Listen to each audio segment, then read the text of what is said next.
Many of the rock subgenres that exploded in the 70s, 80s, and 90s can actually trace their roots back to the musical groundwork laid in the 60s. Even punk rock, which came to define rebellion in the late 70s, borrowed heavily from the raw energy and attitude of 50s and 60s artists. But here's the kicker. Plenty of tracks from the 60s didn't just inspire punk, they were punk in spirit, long before the genre even had a name. In this video, we're diving into 10 proto-punk songs released in Britain in 1966 and 1967 that were way ahead of their time, and packed with the rebellious, gritty vibe we'd later associate with punk rock. The Train to Disaster by The Voice is one of the most chaotic and wild British singles of 1966. The world careers like a speeding train that never... While some sources incorrectly claim that future David Bowie guitarist Mick Ronson played the aggressive fuzz guitar on the track, Ronson actually joined the band shortly after the single's release and wasn't involved in the recording. The Voice's backstory is as unusual as the song itself. Several members were part of a religious cult called The Process, which followed a bizarre doctrine blending the worship of both Christ and Satan. The apocalyptic lyrics of the song are said to have been inspired by the cult's teachings. The world is on its way. Every passenger will pay. Mick Ronson and drummer Dave Bradfield, both from Hull, joined the group shortly after the single was recorded. However, the band disbanded just months later when The Process relocated to the Bahamas in mid-1966. Years later, in 1969, The Process set up base in the United States, but their reputation suffered when prosecutors investigating the Manson family murders suggested possible links between Charles Manson and the cult, connections that were never officially proven. You feel the flames on the burning train. Wimple, Winch may have only released 3 singles during their short-lived career, but those records stand as some of the most aggressive British releases of 1966 and 1967.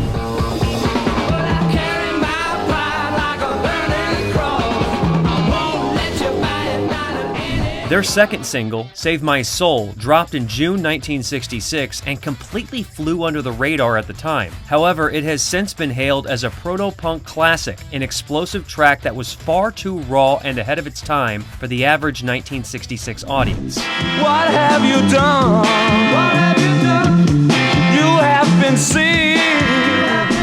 The band served as the house act for The Sinking Ship, a club in Stockport run by their manager Mike Carr. While Save My Soul was a local hit and even recognized as a climber by Radio London, it failed to make a dent nationally. A press release from the era stated, "The powerful raw sound, Save My Soul, released on June 17th, has caused tremendous reaction wherever they have performed it."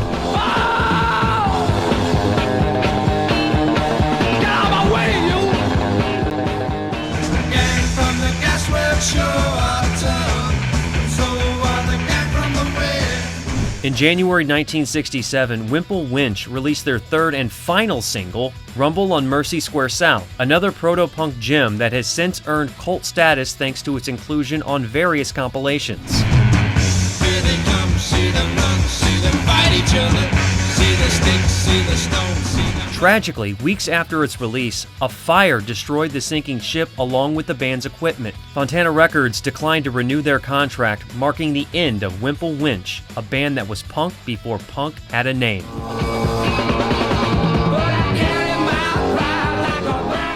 Alan Pound's Get Rich released a single in 1966 that sounded shockingly ahead of its time.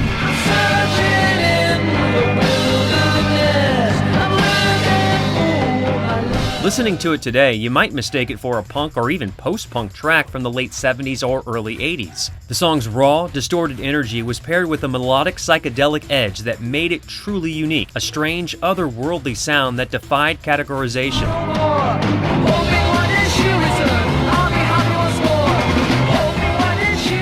Despite its groundbreaking qualities, the single received almost no promotion and quickly faded into obscurity. Its only recognition at the time was a brief mention in Record Mirror. For years, the track remained forgotten until it was rediscovered by enthusiasts and featured on compilations of rare British 60s singles. Today, it stands as a fascinating example of proto-punk innovation, decades ahead of its time.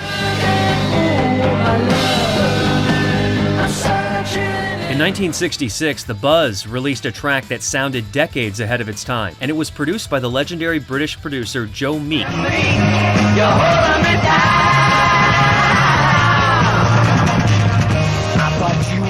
Known for his experimental and unconventional DIY production techniques, Meek had not had a hit since 1964 when the Honeycombs' Have I the Right topped the charts, but that didn't stop him from continuing to push musical boundaries. The Buzz, originally from Edinburgh, moved to London in search of fame, and their second single turned out to be one of the wildest and most experimental freak beat tunes of the era. Despite Meek's genius, the song went largely unnoticed by the record-buying public.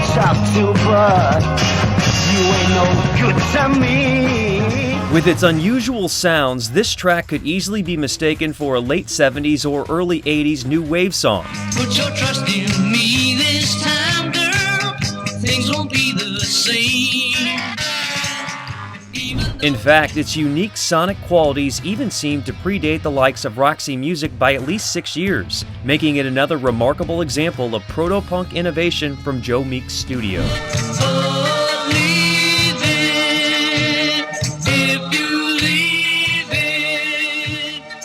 The Riot Squad, formed in 1963, went through multiple lineups over the years, with one of their early members being Mitch Mitchell, who would later drum for Jimi Hendrix. In 1967, a significant change occurred when none other than David Bowie joined the band as their lead vocalist. Staying with them for about a year, the band gained some attention in the press for their wild and provocative live shows, but despite their edgy performances and experimental sound, none of their singles made an impact on the charts.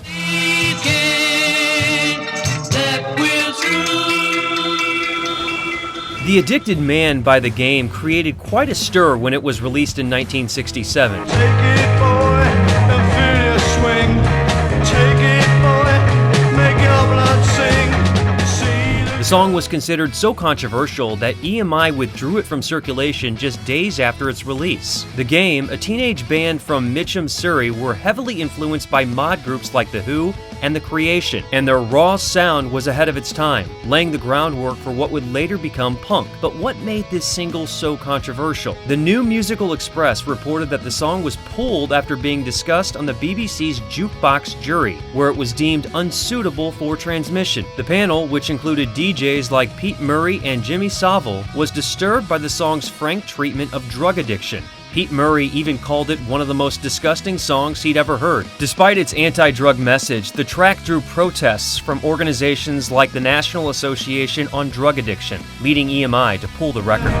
take it, boy, and hit the ceiling. Anything's worth the stray cake. With only a handful of copies circulating, The Addicted Man became a rare collector's item. Over the years, it has sold for over £1,000 on platforms like eBay and Discogs, making it a sought-after piece of music history. The B-side of the single was equally powerful, continuing in the same raw, rebellious style.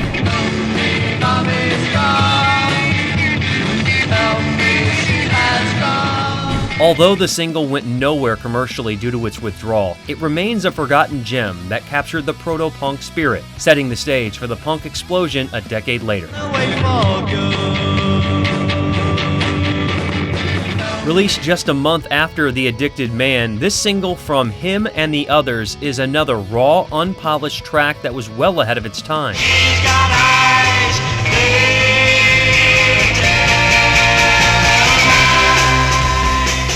Some parts of the song even sound eerily similar to the kind of material the New York Dolls would later record on their debut album. However, due to the controversy surrounding their previous release, this 45 saw very little airplay and didn't gain much traction, leading to the band's breakup shortly after its release. The single, which came out in October 1966, is considered one of the most aggressive and unsettling British tracks of the year.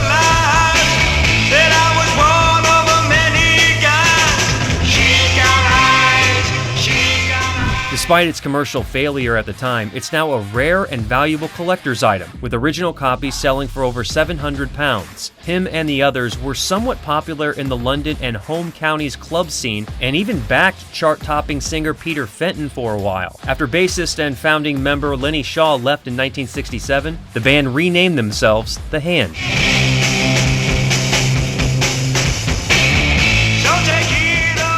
The Wheels, a Belfast-based group that included Van Morrison for a brief period, are often associated with the same music scene. You're bad little woman. Yeah, bad little woman. Bad Little Woman starts as a smooth bluesy tune.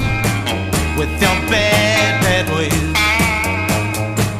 With your bad But ways. steadily builds in intensity until it erupts into a chaotic punk-infused rhythm and blues frenzy.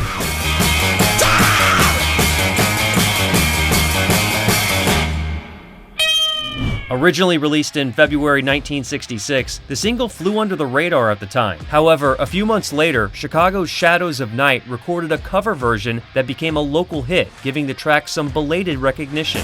Yeah, bad little woman. Although most tracks in this discussion are from 1966 or 1967, a 1965 single by the Syndicats stands out as one of the wildest British recordings of the He decade. had no axe to grind. You never saw him smile. Formed in London in 1964, the band initially featured Steve Howe, who would later find fame with Yes. Howe played on the first two singles but left before the recording of Crawdaddy Simone, a track that replaced conventionality with pure chaos. Featuring Ray Fenwick on guitar and produced by the legendary Joe Meek, the song begins as a standard bluesy number. Cheating was his trade, a seller of lies. But soon spirals into anarchic madness.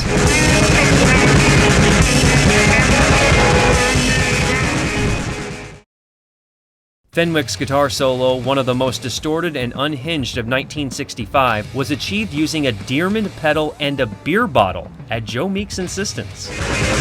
Baby, some black day. After leaving the Syndicats, Steve Howe joined the In Crowd, which later became Tomorrow.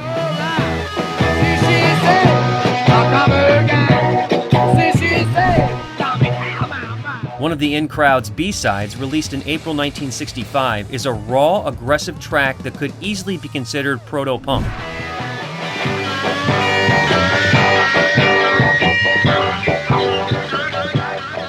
With its frantic energy and raw sound, the song gained cult status through various compilations and showcased Howe's surprising punk-adjacent roots before his psychedelic and progressive rock success.